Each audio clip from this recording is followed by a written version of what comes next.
Magandang oras sa lahat ng ating mga kababayan. May pinaka-latest update tayo sa magiging lagay ng ating panahon ngayong araw at sa susunod na 24 oras. Ayon sa pinakabagong datos ng Pag-asa, patuloy na nakakaapekto ngayon ang habagat o southwest monsoon sa malaking bahagi ng ating bansa. Lalo na sa mga kababayan natin dyan sa may Northern Luzon at ilang lugar sa Mindanao at Visayas. Alamin din natin ang detalye sa dalawang low pressure area na posibleng mabuo at lalakas ba ito bilang bagyo sa mga susunod na araw. So ngayong araw, ang weather condition natin sa Metro Manila, Mimaropa, malaking bahagi ng Visayas, Bicol Region, Calabarzon, Central Luzon, Zamboanga Peninsula, Northern Mindanao, Pangasinan at sa may Caraga, asanang maulap na kalangitan na may kalat-kalat na pag-ulan, pagkulog at pagkidlat dahil sa patuloy na umiiral na habagat o southwest monsoon. Mag-ingat sa posibleng biglaang pagbaha at pagguho ng lupa dulot ng katamtaman hanggang malakas na ulan. Samantala sa natitirang bahagi ng Mindanao, makakaranas ng bahagyang maulap hanggang maulap na kalangitan na may mga pulu-pulong pag-ulan o pagkidlat, pagkulog, epekto pa rin ito ng habagat. Kaya't maging alerto sa mga banta ng flash flood at landslides lalo na kung may malalakas na thunderstorms. At para naman sa natitirang bahagi ng Luzon, magiging bahagyang maulap hanggang madilim na kalangitan ang iiral na may paminsan-minsang pag-ulan o pagkidlat pagkulog dulot ng mga localized thunderstorms. Posible rin ang flash floods at landslides kapag may malalakas na buhos ng ulan.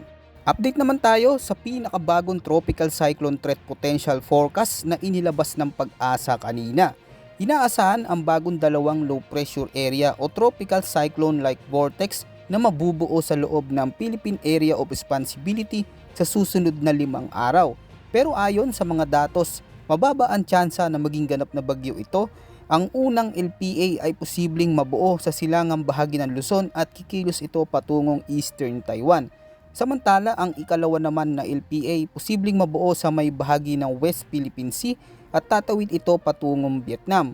Pagsapit ng week 2, August 21 hanggang 27, dalawang panibagong low pressure system pa ang inaasahan.